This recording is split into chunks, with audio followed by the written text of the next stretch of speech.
Jedi, bienvenidos a este nuevo programa de biografías esenciales de Talleres Skywalker. En esta ocasión voy a hablar del productor Howard Kazanjian porque realmente ha hecho unas aportaciones increíbles a la saga de Star Wars y también a varias producciones de Lucas. Lo primero que hay que comentar es que comparte con Lucas en que de niño le regalaron una cámara de vídeo de 8 milímetros y le encantaba el mundo del cine, igual que a Lucas, veía muchísimas películas, le llevaban incluso al cine cuando no podía sentarse en una butaca, de tal forma que su padre le ponía en su regazo para poder superar la altura de la butaca que tenía delante, y era algo que disfrutaba un montón, veía muchísimas películas, grababa, ya digo, las suyas propias con cámara de 8 milímetros en plan stop motion, como hacía Lucas en su finca de Nogales, que he comentado en un programa anterior.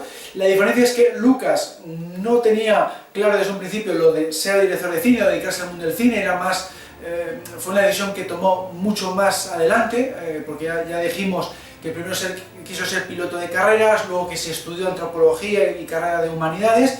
Sin embargo, Howard Kazanjian lo tuvo claro desde el principio porque le encantaba ese mundillo. Es verdad que dudó en un principio el tema de la universidad, porque al principio dudó a ver si iba a hacer una carrera, vamos a decir, más normal y corriente, en plan Universidad de Yale, alguna de estas, pero al final fue su hermana la que dijo, no, tú te tienes que dedicar al mundo del cine, que es lo que te gusta, y además te vas a quedar cerca de casa, porque vivían ahí cerca de Hollywood, y fue a la Universidad del Sur de California, que le dijo a su hermana que ahí tienen programa de cine, y ahí va a conocer precisamente a George Lucas. Va a ser una amistad de por vida, y por eso luego le va a intentar fichar en muchísimas producciones, pero por desgracia pues no va a ser posible al principio, ¿no? Porque va a estar ocupado con otros proyectos.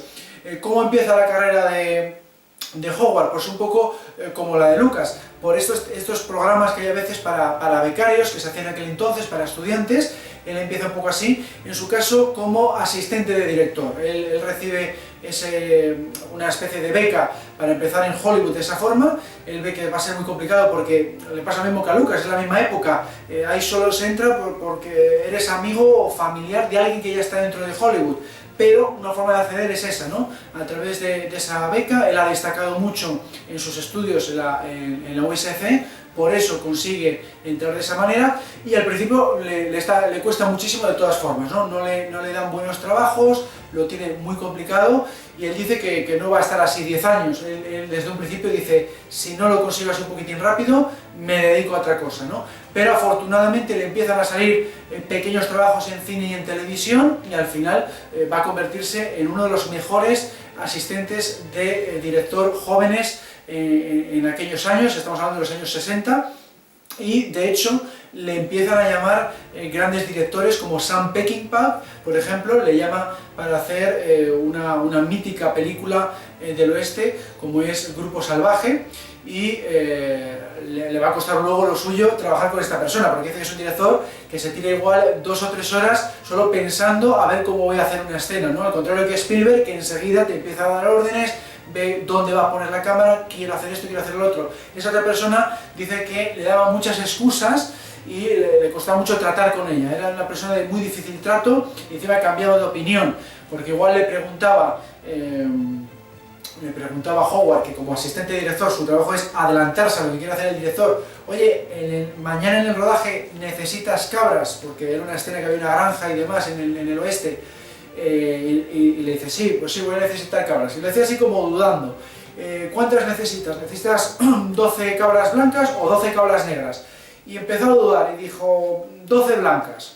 Entonces Howard, viendo cómo había reaccionado el director, conociendo ya cómo era este director de trabajar a lo largo de este rodaje durante varias semanas o varios meses, ya había claro que se la iba a liar. Y cuando se presentó en el rodaje, bueno, ¿cuántas cabras querías? Quiero 6 blancas y 6 negras. Bueno, pues es justo lo que había traído Howard Kazanjian en ese momento, mitad y mitad, porque le había visto dudar, y por eso era uno de los mejores asistentes de director de su época, porque sabía adelantarse a lo que le iban a pedir, le conseguía cualquier cosa en cualquier lugar del mundo.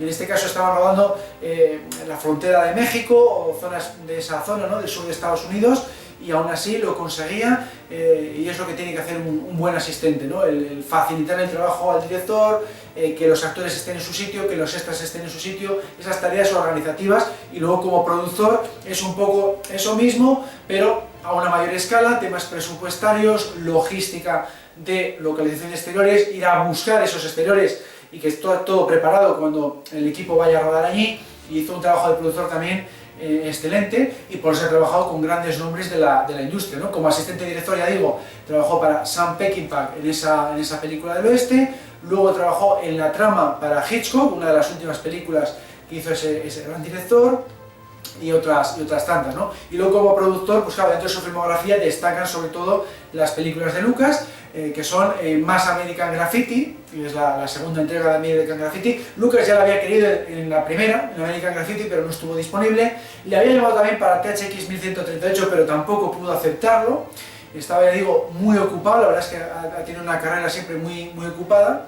Le llamó después también para Star Wars, pero le pasó lo mismo, que no pudo aceptar el proyecto en ese momento, y ya por fin la primera película que pudo trabajar para Lucas, y además como productor, fue Más American Graffiti 2, y él tuvo la brillante idea, o que luego no dio muy buen resultado, según he leído las críticas y demás, pero en ese momento Lucas le encantó, y por eso lo dio por bueno, el que las 4 historias que tiene esta película, que fueran rodadas con 4 tipos de metraje diferentes. No recuerdo ahora muy bien exactamente, pero uno igual es 70 milímetros, otro que sea panorámico, otro que parezca un documental de la guerra de Vietnam, y otro en formato de televisión.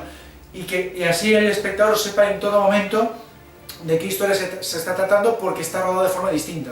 Pues es algo que no se suele hacer, porque pues, puede dar problemas a la hora de contar la historia, y efectivamente creo que pasó algo de eso, ¿no? Que luego es una película que yo no he visto, pero que las críticas dicen eso, que es una historia que cuesta seguirla, pero puede ser más problema de guión que este tema técnico. Pero bueno, él es un productor muy creativo, está siempre dando ideas, no solo se dedica a la logística y ya está, sino que da muy buenas ideas también a nivel de guión, a nivel de casting, a nivel de todo lo que se involucra mucho, ¿no? Y por eso Lucas le quiso fichar hasta en 3 ocasiones antes de esa película de Más American Graffiti, que por desgracia pues no funcionó, pasó sin pena ni gloria por la taquilla, no gustó a casi nadie, y bueno, pues por lo menos lo que sí conseguía él siempre, y además siendo muy carismático, muy diplomático con el equipo y el reparto, es que todas se mantenían en tiempo y en presupuesto, que es también la misión fundamental de los productores, ¿no? Y lo hacía, ya digo, con mucho carisma.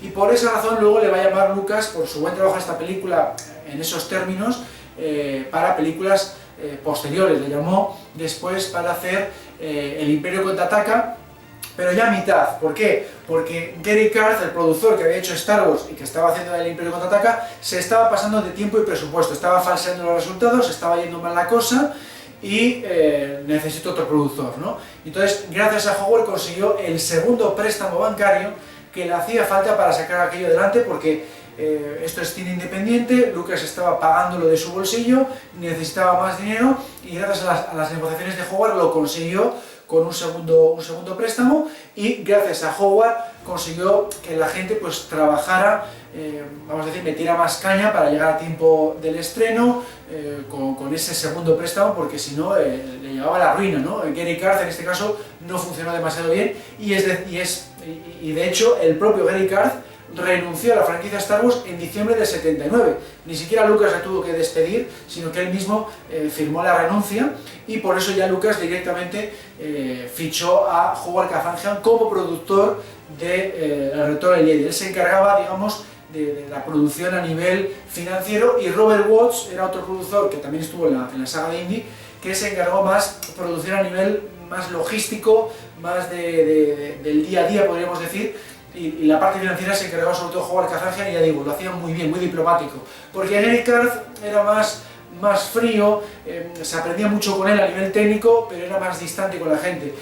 Howard Kazanjian no, se acercaba a la gente, les daba ánimos, le preguntaba qué tal tu día, les metía caña como tiene que hacer un productor, ¿no? Para que las cosas se hicieran en tiempo y en presupuesto, pero de otras maneras un poco más agradables, más carismáticas. Tampoco quiere decir que el otro fuera una mala persona, también habla muy bien de Gary Carth, pero tener un sistema, pues eso, un poco más distante, más frío, ¿no? Eso es un poco la diferencia, y quizá por eso pues no consiguió los resultados. Aparte, de todas formas, que el Imperio Contraataca fue una película muy difícil de hacer, todo hay que decirlo, porque el rodaje en Noruega tuvo muy mala climatología y se retrasó. El tema de Yoda dio muchos problemas porque el títere fallaba bastante y era muy complicado encajarlo con la interpretación de Mark Hamill, había que repetir mucho las tomas, como es lógico.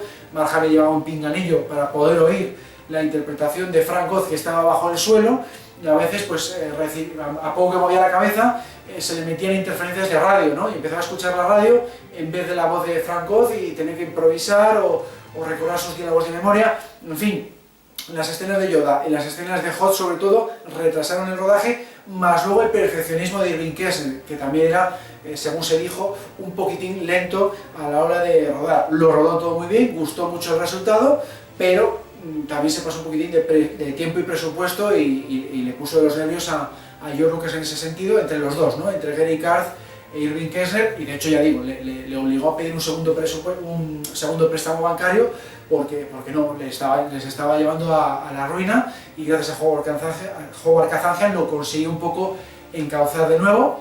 Y Howard también trabajó en la primera película de Indiana Jones, En busca de la arca perdida, del año 81, y también un trabajo soberbio, se encargó muy bien de la logística, el casting del equipo y del reparto, todo lo que os podéis imaginar. Y por ejemplo, él votó a favor de Harrison Ford. Él, según él comenta, impulsó mucho esa decisión, porque Lucas y Steven Spielberg estaban muy emperrados en fichar a Tom Selleck, y él dice que si no llega a ser por él, hubieran fichado a Tom Selleck, ¿no? Aunque la mayoría de las fuentes que yo he leído dicen que no, que Tom Selleck no hubiera sido posible ficharle porque se puso en marcha la serie de televisión Magnum PI, la que hizo 8 temporadas, tuvo mucho éxito, pero dice él que si no llega a ser porque él insistió en fichar a Harrison Ford, hubieran fichado a Tom Selleck. Eso ya depende, ya sabéis qué fuente que se consulte, y según la biografía de Howard Kazanjian que he leído recientemente, pues hubiera ocurrido eso, ¿no? Porque él decía que Tom Selleck no era suficiente para el cine, era un muy buen actor, pero no llegaba al nivel necesario ni para interpretar a Indy ni para ser protagonista de una película de cine. Para la televisión le veía bien, pero no para este papel, y por eso insistió mucho acerca del fichaje de Harrison Ford, y al final le acabaron dando la razón, y al final, pues la verdad es que quedó muy bien Harrison Ford en ese personaje, como sabemos. Y luego en Indy también se encargó de reducir el presupuesto todo lo posible para que no se pasara la cosa. Solo tenían 20 millones de dólares, que tampoco era mucho en aquel entonces. Ya las películas de James Bond, por ejemplo, rodaban los 28 o 30 millones, y esta película tenía mucho efecto especial, mucha acción, mucho rodaje en exteriores. Y una de las cosas que se le ocurrió muy buena para reducir ese presupuesto es que había una escena en la que el submarino nazi, cuando se está acercando a esa isla que supuestamente está en Grecia, pues se iba a meter por una enorme compuerta a vamos a decir, un lugar, una guarida secreta, ¿no? Pues todo eso lo quitó y dijo, no, esto mejor con una maqueta sencilla y que se acerque el submarino en plan maqueta, que es lo que hemos visto en pantalla. Bueno, pues ahí ahorró unos cuantos miles de dólares, fue una buena idea, y también lo justificó diciendo que es que se parecía mucho a una escena muy parecida que había en 20.000 leguas de viaje submarino de Disney, que se había hecho en los años 50, entonces una idea soberbia, ¿no? Igual que Lucas también redujo en esos sentidos, por ejemplo, cuando hizo que el Flying Wing, el ala volante que tenían los nazis, ese avión en el que lucha Indy contra el mecánico alemán, dijo de mejor que tenga 2 motores, 2 hélices, en vez de 4 como estaba pensado originalmente, y ahí ahorró como $200.000 o $250.000. Fue una idea también soberbia, porque para la película te va a quedar igual de espectacular con 2 hélices que con 4, y vas a ahorrar también un buen dinero, ¿no? Ese tipo de medidas de reducción se aplicaron al máximo, porque 20 millones de dólares no eran tanto para una película de esas características, ¿no? Con tanta acción y con tanto efecto especial. Bueno, pues Howard, por ejemplo, una de las que dijo fue esa, y otra idea brillante de Riders, que normalmente se la achaca a Spielberg, pero él dice que no, que fue suya, fue la del logo de Paramount convirtiéndose en una montaña del comienzo de la película. Él se lo dijo a Spielberg, y Spielberg luego lo aplicó en fase de rodaje. Él se lo comentó en fase de preproducción, cuando estaban todavía con el tema del guión. A Spielberg le encantó y lo aplicaron. Luego aplicarlo fue muy complicado, hay que comentar esto, porque eso se rodó en Hawái, no en Perú, como dice las enciclopedias y las guías, que eso fue en Perú, aunque la película dice en Sudamérica, 1936, Y fue muy complicado porque para encontrar esa montaña, bueno, primero encontrarla costó lo suyo, y una vez que la encontraron, para acceder a ese sitio y poder rodar ese ángulo, tuvieron que llevar en el helicóptero a 2 burros y a ese reparto que se ve, ¿no? Luego encima se dieron cuenta en el último segundo que los burros que cogieron en ese momento no coincidían con los burros que participaban en el resto de la escena. Entonces al final decidieron no usarles después de haberles transportado, ¿no? Y todo esto encima lo tuvieron que hacer en un tiempo récord de 3 horas porque se avecinaba tormenta. De hecho, le preguntaron a Robert Watts, que es el que se encargaba a veces de rodajes de estos así de segunda unidad, el otro productor, digamos, que se encargaba, ya digo, más a nivel de día a día, no tanto a nivel financiero como Howard, y le preguntaron, bueno, ¿qué? ¿Rodamos o no? Porque me parece que se está poniendo mal el tiempo, vamos a hacer poco tiempo, y él dijo, oiga, sí, vamos a hacerlo rápido. Cogieron el helicóptero, llevaron los burros, cogieron el helicóptero, llevaron luego al reparto, y rodaron esa escena inicial de la película con la montaña en solo 3 horas y bajaron rápidamente, y efectivamente hubo una tormenta bestial justo después, lo rodaron por los pelos, o sea que incluso esa primerísima escena de Indiana Jones tiene también su anécdota, como pasa muchas veces en el mundo del cine, que hay todo tipo de anécdotas, curiosidades y detalles, ¿no? Bueno, pues ya digo que incluso en Busca de la Perdida fue también muy creativo, participó muchísimo en el rodaje y hizo un trabajo logístico y de producción impresionante, ¿no? Y luego, después de haber hecho esta fantástica labor con Mass American Graffiti, Riders y el Imperio Contraataca, pues ya digo, Lucas evidentemente le tenía fichado para hacer el Retorno del Jedi, y aquí hizo también una labor extraordinaria, trabajando un montonazo de tiempo. Dice que el trabajo que hizo en Londres era agotador, pero que merece la pena porque era una superproducción. Dice que trabajaba 5 o 6 días por semana, dormía principalmente los domingos, llamando todos los días a California para estar en consonancia con los efectos especiales que se hacían en ILM, las oficinas de Lucasfilm que estaban allí.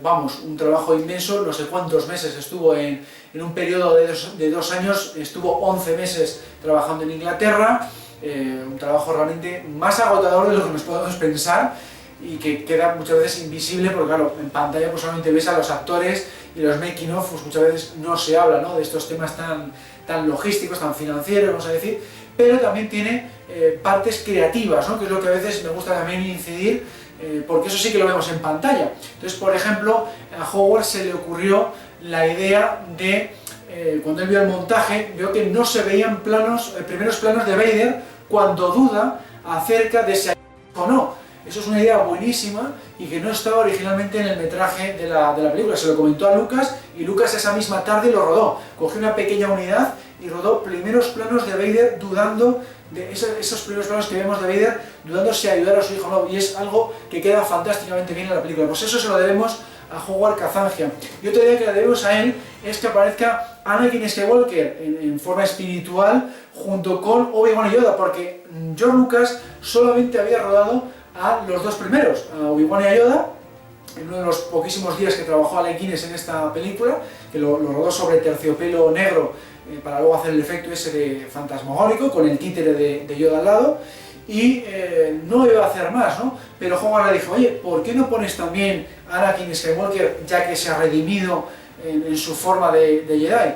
Bueno, pues también le pareció a Lucas una idea estupenda. Es verdad que a veces la medita un poco más, este caso no sé si lo meditó un día o 2 días, pero lo acabó aplicando. Dijo, sí, no sé si fue el día siguiente, me parece, le dijo a Howard, llama a Sebastian Shaw, que quiero rodar un día con él esa escena que me has comentado, y lo mismo, le rodaron con terciopelo negro, lo metieron en la escena que ya la tenían ya hecha con Obi-Wan y Yoda, y la insertaron por composición óptica, como hacían en aquel entonces, porque no había ordenadores para hacer composición digital, y quedó fantásticamente bien. Lo curioso del caso es que Howard decía que se acabó arrepintiendo de esta modificación, porque dice, joder, acabo de meter a un villano enorme con 2 personas buenísimas, ¿no? Se lo comentó a Lucas esta preocupación y le dijo Lucas, no trata de eso tu religión, y claro, luego Howard se puso a analizarlo, pues digo, pues tienes razón porque la religión está tan eso, ¿no?, del perdón y demás, y la película esta trata de eso,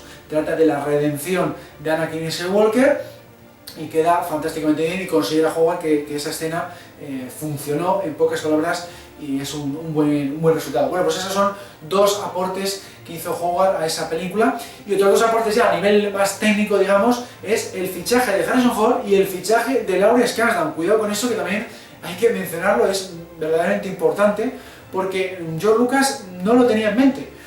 Lucas en un principio, cuando congeló a Han Solo en Carbonita, era porque Harrison Ford solo había firmado por esa película, por el Imperio Contraataca, iba firmando película a película, firmó por Star Wars porque no tenía ninguna fe en esa película. Cuando llegó el Imperio Contraataca, firmó solo por el Imperio Contraataca por si acaso fracasaba. Él tenía siempre muchas dudas sobre estas películas, porque además tampoco es un género que le entusiasme, el de la ciencia ficción, al contrario que Indy, que firmó por 3 películas sin ningún tipo de problema porque le gusta más el género de la aventura. Y en este caso le congeló en Carbonita porque tenía sus dudas si Harrison iba a querer firmar una tercera, ¿no? Bueno, pues Howard le preguntó a Lucas, bueno, ¿qué vas a hacer con Han Solo que está congelado en Carbonita?